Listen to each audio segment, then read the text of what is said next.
Hello, dear students. Very good evening, all of you. I'm Chartered Accountant and Company Secretary Pavan Gaukar. Welcome to a class for CA Foundation Business Economics RTP Revision Test Paper में 2025 के लिए हम लोग ये session conduct कर रहे हैं. RTP आ चुकी है, कल ही आरटीपी आई है इंस्टीट्यूट की, आईसीआई की, तो इसे हम क्विकली सॉल्व करते हैं. Alright, so yes guys, stay positive. आपके एग्जाम के लिए कुछ 40 दिन बचे हुए हैं.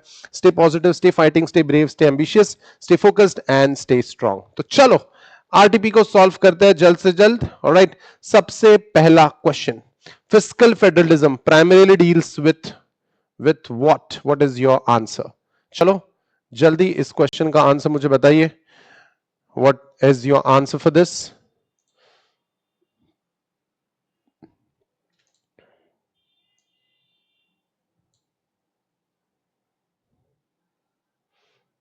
ऑलराइट, यस गाइस, इसमें से एक दो क्वेश्चंस एग्जाम में आ सकते हैं, तो we have to get this right. Hello Ishan, very good evening. तो चलो, what's your answer? Mister anonymous is saying A. ठीक है, so fiscal federalism primarily deals with distribution of financial resources among different levels of the government, distribution of power between legislation and executive, relationship between judiciary and legislature, conduct of elections in the federal country. Guys, the answer is A, distribution of financial resources among different levels of government. Wonderful answer guys, all of you have done really well. Next question थोड़ा सा difficult है ऐसा मैं मानता हूं, but या इसमें थोड़ा सा लर्निंग है, अंडरस्टैंडिंग नहीं. ठीक है, फेडरलिज्म यानी आपकी जो गवर्नमेंट्स है वो दो पार्ट्स में डिवाइडेड रहते हैं, central government and state government.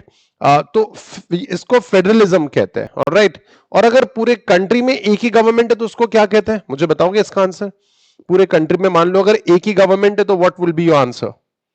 पूरे कंट्री में अगर एक ही गवर्नमेंट है, तो दो गवर्नमेंट है तो फेडरलिज्म, स्टेट गवर्नमेंट्स अलग, सेंट्रल गवर्नमेंट अलग, तो इंडिया इज फॉलोइंग फेडरलिज्म. ये फिस्कल आ गया, इसलिए पैसों की बात आ रही है यहां पे. मैं आपको लीगल मैटर पूछ रहा हूं कि अगर पॉलिटिक्स का मैटर पूछ रहा हूं कि अगर पूरे कंट्री में एक ही गवर्नमेंट है, कोई स्टेट गवर्नमेंट का कॉन्सेप्ट है ही नहीं, तो इसको क्या कहते हैं? Very good Ishan, wonderful. It is called as unitary. Let me tell you, Ishan is a student who will score रफली 90 marks in CA foundation economics. मैं आपको, मेरा वादा है आप सबसे, ईशान जो चैट बॉक्स में भी आंसर दिया जिसने unitary, he will score more than 90 marks in CA Foundation Economics. Any which ways, next question थोड़ा सा memory based है, चलो देखते हैं. Under Article 12, the annual financial statement is presented in which house of the Parliament first? Annual financial statement, India का पूरा annual financial statement ये article 112 के हिसाब से कहां पहले प्रेजेंट किया जाता है? The answer is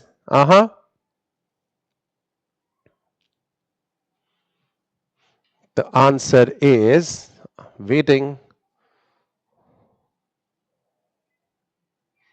correct, the answer is Lok Sabha. पहले लोकसभा में प्रेजेंट किया जाता है. Good good answers guys, good start I would say. Next question, NITI Aayog. पहले तो मुझे, NITI Aayog is the policy think tank of the government of India. जल्दी से मुझे चैट बॉक्स में बता दो नीति आयोग का फुल फॉर्म, फिर इससे रिलेटेड क्वेश्चन देखते हैं. जल्दी मुझे चैट बॉक्स में बता दो नीति आयोग का full form.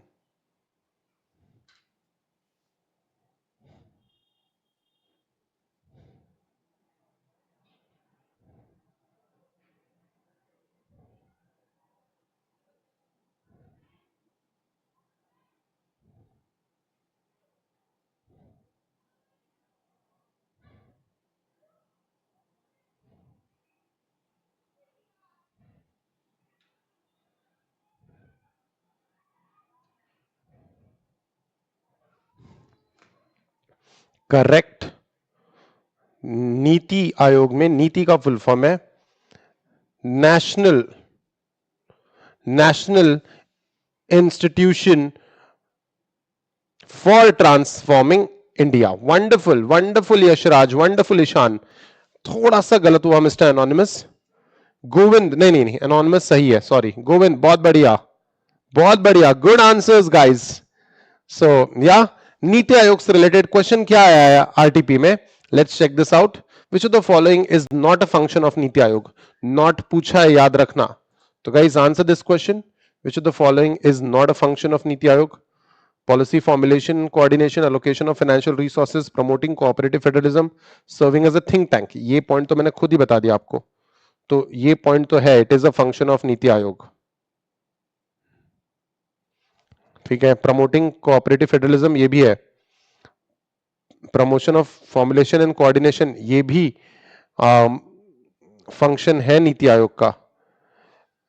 Financial resources state में डिवाइड करना ये नीति आयोग का फंक्शन नहीं है। ऑलराइट, कोई बात नहीं, B is the answer, some of the students did well. किसी का आंसर गलत हुआ है तो कोई बुरा फील करने वाली बात नहीं है, हम लोग हमारा मेमोरी चेक करनी है। 40 दिन बचे एग्जाम को, let's check out where we stand as far as the entire curriculum of economics is concern. Wonderful guys, next question. The government offers minimum assured price to the farmers to purchase their output. Aha, the government offers minimum assured price. इतना तो हम देंगे ही पैसा आपको। इस price को क्या कहते हैं? Market price, support price, equilibrium price, ceiling price? Take your own sweet time, come on. Wonderful answers guys, बहुत बढ़िया, वंडरफुल यू आर डूइंग।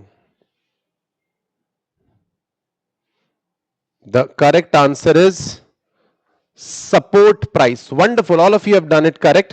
क्या कहते हैं इसको एग्जैक्टली, क्या कहते हैं? सपोर्ट प्राइस तो सही है, एग्जैक्टली क्या कहते हैं? मैंने आपको इको के लेक्चर्स में सिखाया है, come on tell me, exactly क्या कहते हैं? Very good Arnav, very good Samiksha, exactly क्या कहते हैं?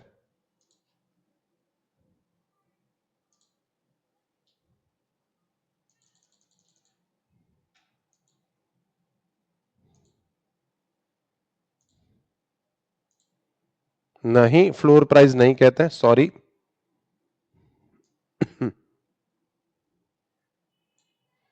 Correct Ishan, correct correct Ronaldo. All right, the answer is minimum support price. Minimum support price कितना मिलेगा? आपकी कॉस्ट का कितना प्राइस मिलेगा ये भी बता दो। अब इतना सारा बता दियो तो ये भी बता दो, मिनिमम सपोर्ट प्राइस कितना मिलेगा? Correct Arpit, very good Devanshu, MSP correct answer है। तो एमएसपी कितना रहेगा? मिनिमम सपोर्ट प्राइस कितना रहेगा? जल्दी जल्दी जल्दी जल्दी, कितना गुना? 10 गुना, 20 गुना, 50 गुना, 100 गुना? कितना रहेगा मिनिमम सपोर्ट प्राइस आपके कॉस्ट का? Very good Ishan, the answer is 1.5x। Alright, good. Next, price in collusive oligopoly is decided by? The price in collusive oligopoly is decided by? Very good rocks, very good Yashraj, good answers। Collusive oligopoly की बात करते हैं, जहां पे oligopoly में number of players कितने होते हैं बताओगे मुझे पहले तो? ओलिगोपोली में नंबर ऑफ प्लेयर्स कितने होते हैं मार्केट में? परफेक्ट आंसर चाहिए इसमें।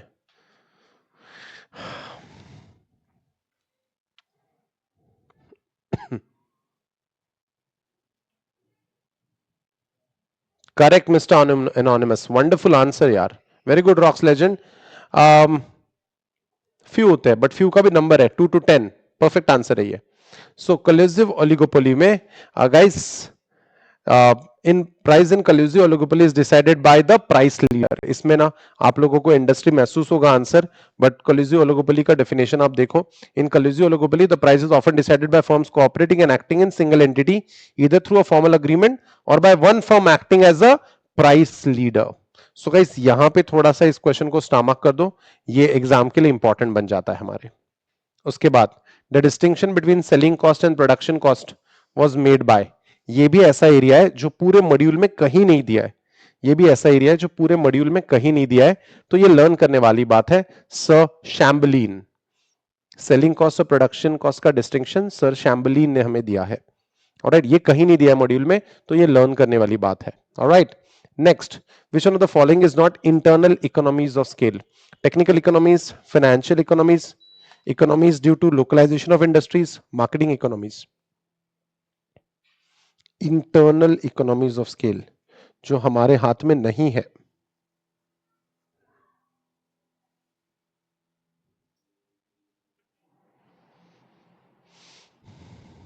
The answer is economics due to localisation of industries. ये हमारे हाथ में नहीं होता, लोकलाइजेशन ऑफ इंडस्ट्रीज हम थोड़ी ना करेंगे, वो तो पूरा इंडस्ट्री आगे पीछे जाएगा। इंटरनल इकोनॉमीज एंड डिसइकोनॉमीज का पूरा अगर लिस्ट आपको याद है तो टेक्निकल, मैनेजरियल, कमर्शियल, फाइनेंशियल और रिस्क बियरिंग। तो मार्केटिंग इकोनॉमीज तो दिखाई नहीं दे रहा सर यहाँ पे, मार्केटिंग इकोनॉमीज आपके कमर्शियल और फाइनेंशियल इकोनॉमीज के अंदर कवर हो जाता है। Wonderful answer guys, you are doing extremely well.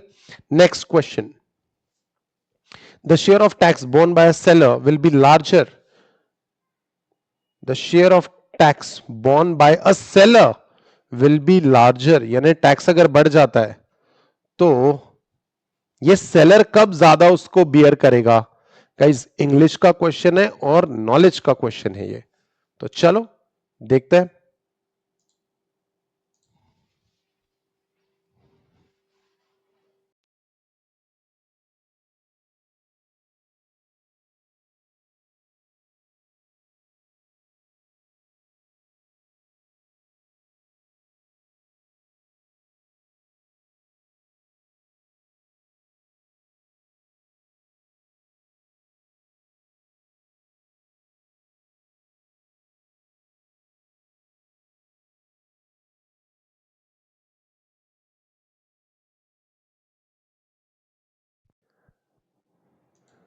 So guys, if the demand for the product has greater elasticity, तो डिमांड इलास्टिक है, इसका मतलब लोग उस प्रोडक्ट को खरीदने के लिए मजबूर नहीं है, और जब लोग उस प्रोडक्ट को खरीदने के लिए मजबूर नहीं है तो आप उसकी प्राइस नहीं बढ़ा पाओगे, प्राइस नहीं बढ़ा पाओगे, और गवर्नमेंट ने टैक्स बढ़ा दिया तो आपका मार्जिन कम हो जाएगा और वो टैक्स आपको बेयर करना पड़ेगा। Alright, so guys the answer is C and you have done wonderfully well all of you. Next question, logic समझा क्या आपको? इलास्टिसिटी जितना ज्यादा इलास्टिक उतना मजबूर कम, जितना ज्यादा इलास्टिसिटी कम, इन इलास्टिक ज्यादा उतनी ज्यादा मजबूरी, तो फिर प्रोडक्ट कितना भी महंगा हो जाए हमें खरीदना पड़ जाता है।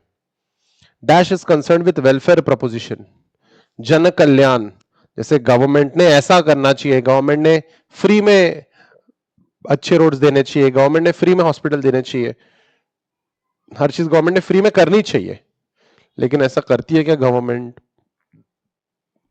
सो ये कैसा है welfare preposition? Normative economics, positive economics? सो इकोनॉमिक थ्योरी में दो थ्योरीज हैं, पॉजिटिव थ्योरी और नॉर्मेटिव थ्योरी। पॉजिटिव थ्योरी यानी, पॉजिटिव थ्योरी यानी भाई ये ऐसा है, what is positive theory. Normative theory ऐसा होना चाहिए, what should B. Alright, so that's odd theory, what should B is the odd theory. तो गवर्नमेंट ने ऐसा करना चाहिए, वेलफेयर प्रोपोजिशन तो गवर्नमेंट ने ऐसा करना चाहिए। अगेन ये व्हाट शुड बी वाला सिचुएशन है, the answer is normative. Excess capacity is not found, excess capacity is not found under, कोई एक्सेस कैपेसिटी नहीं मिलेगी आपको, पूरा यूटिलाइजेशन होना चाहिए। Very good Devanshu, should be correct. Excess capacity is not, very good Manasvi, बहुत सही कहा आपने, ought ought. excess capacity is not found under monopoly, monopolistic competition, perfect competition, oligopoly। perfect competition में हमें कोई चांस ही नहीं रहता है, perfect competition में हमें कोई चांस ही नहीं रहता है, आपको पूरा पूरा करवाना पड़ेगा। perfect competition में हमारे पास कोई चांस नहीं होता है, हमें हर चीज करनी पड़ेगी, ठीक है, क्योंकि प्राइस नहीं बढ़ा सकते। तो correct answer is perfect competition. इसमें मैंने क्लासरूम में एग्जांपल दिया था टोमेटो मार्केट का। टोमेटो मार्केट में अगर अब्दुल भाई ने 20 रुपीज पर केजी में बेचा है, लक्ष्मी दीदी ने 20 रुपीज पर केजी में बेचा है, तो मनीष भैया को 20 रुपीज पर केजी में बेचना ही पड़ेगा, वो ऊपर नीचे नहीं कर सकते। तो आपको पूरा कैपेसिटी यूटिलाइज करना पड़ता है, एक्सेस कैपेसिटी नहीं मिलेगी क्योंकि प्राइस नहीं बढ़ सकती मार्केट के हिसाब से। Perfect competition is the answer. Alright, तो चलो, information technology bubble burst of 2000 is an example of, .com bubble भी कहते हैं इसको, तो it is an example of business cycle, it is an example of business cycle का example है। Business cycle के एग्जाम्पल में दो तीन उन्होंने एग्जाम्पल्स दिए। IT bubble burst is an example of it, the great economic depression is also an example of it, and housing का जो क्राइसिस हुआ था 2008-9 में, वो भी एग्जाम्पल दिया, तो वो जरूर पढ़ के जाना। बिजनेस साइकिल चैप्टर का क्वेश्चन था ये, फेजेस ऑफ बिजनेस साइकिल से रिलेटेड एग्जांपल्स दिए थे उन्होंने। What is the limitation of consumer surplus? The limitation of consumer surplus is consumer surplus आप measure नहीं कर सकते. Consumer surplus affect होता है substitute की availability से. तो both A and B. Very good Ronaldo. Good answer बेटा. Example of third degree price discrimination. यानी सेम प्रोडक्ट को अलग अलग प्राइस पे बेच रहे हो. Dumping, charging different prices for domestic and commercial uses and low prices in railways for senior citizen. तो ये थर्ड डिग्री में कौन से आते हैं? इसमें डंपिंग आता है, charging different prices for domestic and commercial uses आता है, low prices in railway for senior citizen आता है, या फिर सारे ही आते हैं? गाइस द आंसर इज, ठीक है, जैसे अगर हम लोग इलेक्ट्रिसिटी की बात कर ले तो कमर्शियल पर्पस के लिए ज्यादा पैसे लेते हैं लोग और होम पर्पस के लिए कम पैसे लेते हैं. रेट्स अलग अलग होते हैं, मीटर के रेट से अलग होते हैं. ठीक है, तो correct answer is all. Dumping, charging different prices for domestic and commercial uses, lower prices in railways. The answer is all. All. Dumping सबसे ज्यादा कौन सी कंट्री ने किया है इंडिया पे? डंपिंग यानी बहुत भारी तादाद में माल आपकी कंट्री में डाल देना भारी तादाद में. कौन से कंट्री ने किया? जल्दी बताओ. Come on guys. Hi Harshvardhan, I am good. How are you? How is CA Inter going on? So guys, Harshvardhan Khade is my student for CA Foundation and he has passed CA Foundation in first attempt. Harsh, congratulations. All right. इस question पे dumping जो India पे किया है वो China ने किया है. चाइना ने. What activity is termed as an activity of tertiary sector? Tertiary sector, right? Wheat production, mobile production, construction of dam, fishing. इसमें से tertiary sector की एक्टिविटी कौन सी है? करेक्ट है. जो भी लोग चाइना कह रहे हैं ना पिछले क्वेश्चन का आंसर, भाई पढ़ाई तो करी है तुमने. Very good Devanshu. All right. So guys, what activity is termed as activity of tertiary sector? The answer is construction of dam. क्योंकि construction of dam falls under the category of tertiary sector because it involves provision of services rather than production of goods. तो ये dam से कोई goods नहीं बनते हैं, इससे भी सर्विसेज मिलती है आगे जाके. ठीक है, कभी पानी जाएगा कभी पानी आएगा. तो fishing is productive activity, primary में कवर होता है वो. ऑलराइट, ओके, फिशिंग प्राइमरी में कवर होता है. तो इसके सेक्टर्स से रिलेटेड मैं आपको बताना चाहूंगा. या गाइस, कंस्ट्रक्शन ऑफ डैम, और ये थोड़ा मुश्किल है सवाल, फिर भी मैं आपको एक छोटा सा जरूर दिखाना चाहूंगा. यानी आपको कंफ्यूजन होगा, ये आंसर काफी स्टूडेंट्स का गलत हुआ है इसलिए.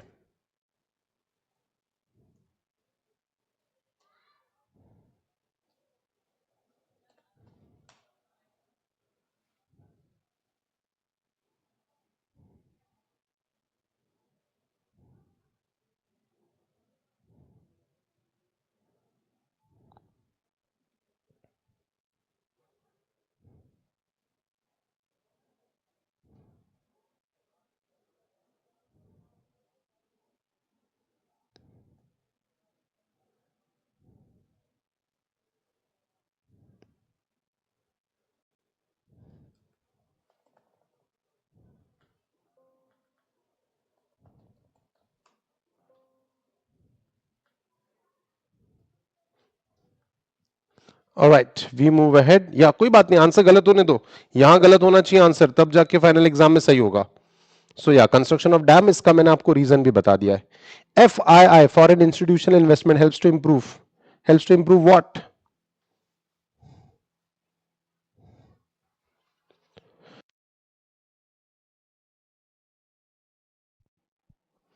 FII से आपको कैपिटल मार्केट इंप्रूव होता है, know how of equity capital होता है, फाइनेंशियल इनोवेशन एंड डेवलपमेंट होती है. All of the above. The answer is all of the above.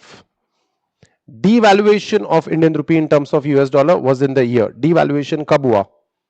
Indian currency का devaluation हुआ था कौन से ईयर में हुआ था? devaluation. The answer is 1991 में devaluation हुआ था. Correct.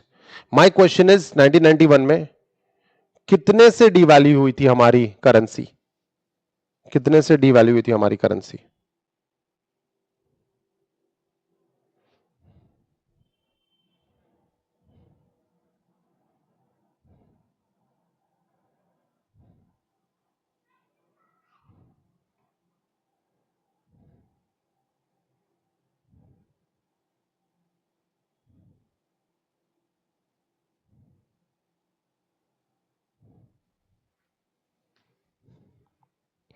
Correct Ishan, wonderful answer. हमारी करेंसी डीवैल्यू हुई थी 30% से। तो गाइस एग्जैक्ट 90-91 ऑप्शन में नहीं है, यानी आंसर नहीं है, लेकिन इसमें से बेस्ट ऑप्शन वही था। तो काफी बार ऑप्शंस ऐसे रहेंगे तो आपको क्लोजेस्ट ऑप्शन चूज करना होता है। उसके बाद which of the following statement is true about Indian monetary system? Take your own sweet time.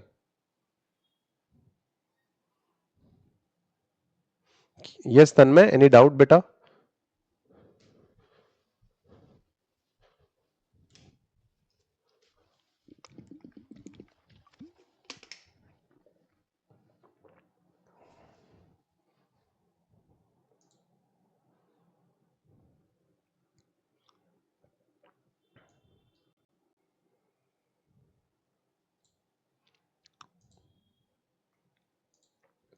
Arpit, Indian monetary system is not based on gold standard. No, it's not.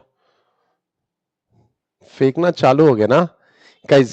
It is based on paper standard, fiat money. चाहे जितना हो सकता है, जितना करना है उतना print कर लो। The answer is C. Indian monetary system is based on paper standard. इस मनी को क्या कहते हैं? कितना भी मनी प्रिंट कर लो, इस मनी को क्या कहते हैं? बोलो क्या कहते हैं इस मनी को? कितना भी चाहे प्रिंट कर लो। अजय, गलत आंसर बेटा। कितना भी चाहे प्रिंट कर लो, इसको क्या कहते हैं?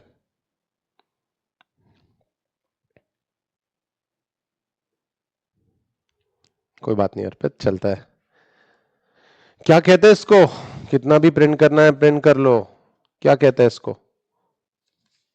कौन सा मनी कहते हैं इसको? Very good Ishan, the answer is fiat money. Alright, money market पे ये क्वेश्चन था। Next, which of the following statement is true about money supply? Take your own sweet time.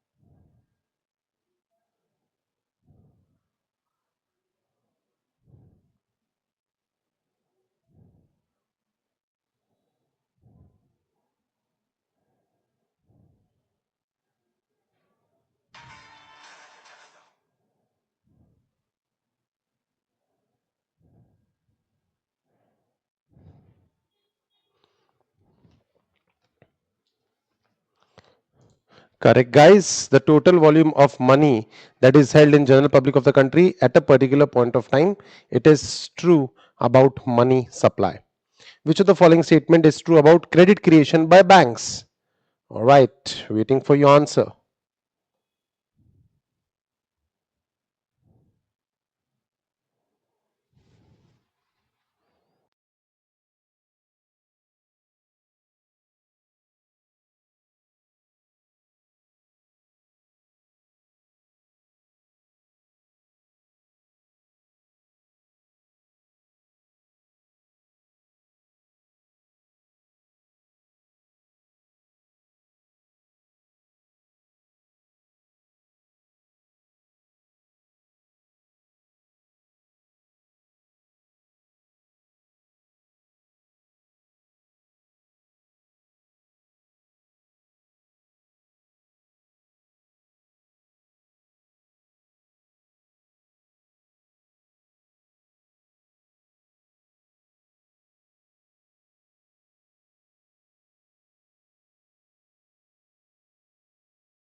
Correct answers, guys.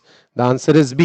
Bank creates credit on the basis of their total deposits. The quantity demanded of money rises. The quantity demanded of money rises.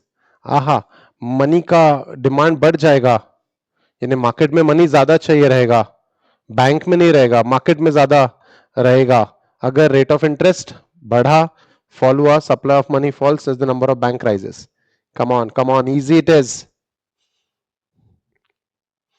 The quantity demanded of money rises, the answer is B. Rate of interest कम हो गया तो लोग पैसा फिर हाथ में रखना प्रेफर करेंगे रादर देन बैंक में। ओएमओ पे रिलेटेड क्वेश्चन है, OMO will be successful. Question का पैटर्न इजी है, it could have been made a difficult question.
Alright,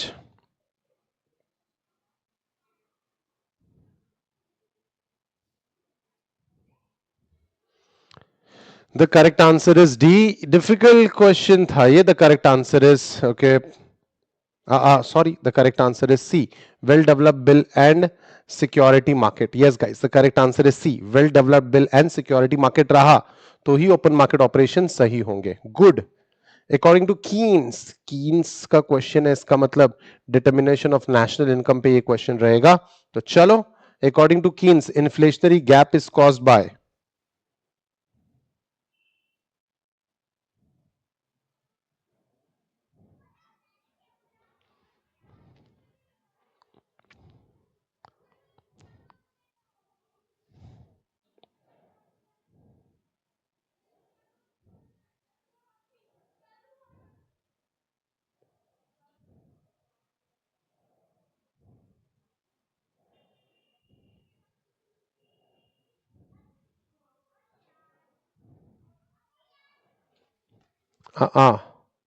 correct guys, the answer is excess demand. Next, the effects of inflation on the price competitiveness of a country's product may be offset by the effects of inflation on the price competitiveness of a country's product. Inflation on the price, aha. The effect of inflation of price competitiveness of a company country's product may be offset by, यानी उसका यानी फायदा ही नहीं मिल रहा है उसको, bye depreciation of currency. Correct guys, ये difficult question नहीं है, थोड़ा सा दिमाग लगाओगे, थोड़ा लॉजिक लगाओगे तो आपको आंसर मिल जाएगा। Alright, so what is currency deposit ratio? Alright, money multiplier approach में इसका आंसर छुपा हुआ है, take your time.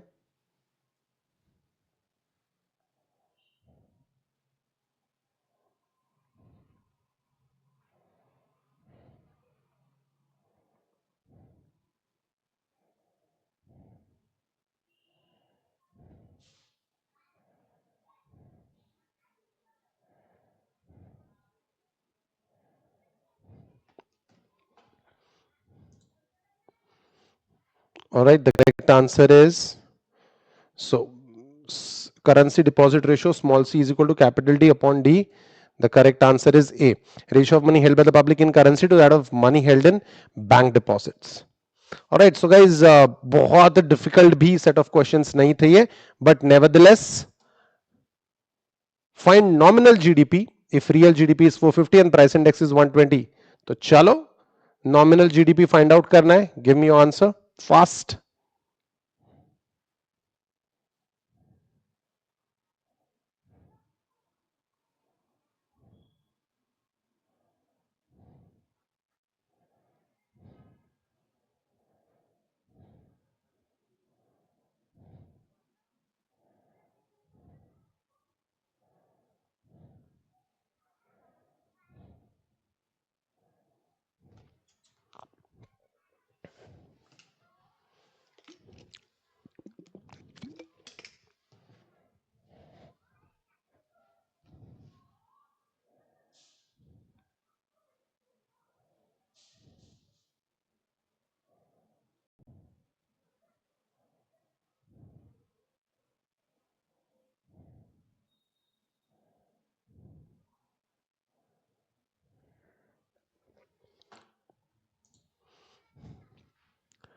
Alright guys, real GDP calculate करने का फॉर्मूला है real GDP is equal to nominal GDP upon GDP deflator.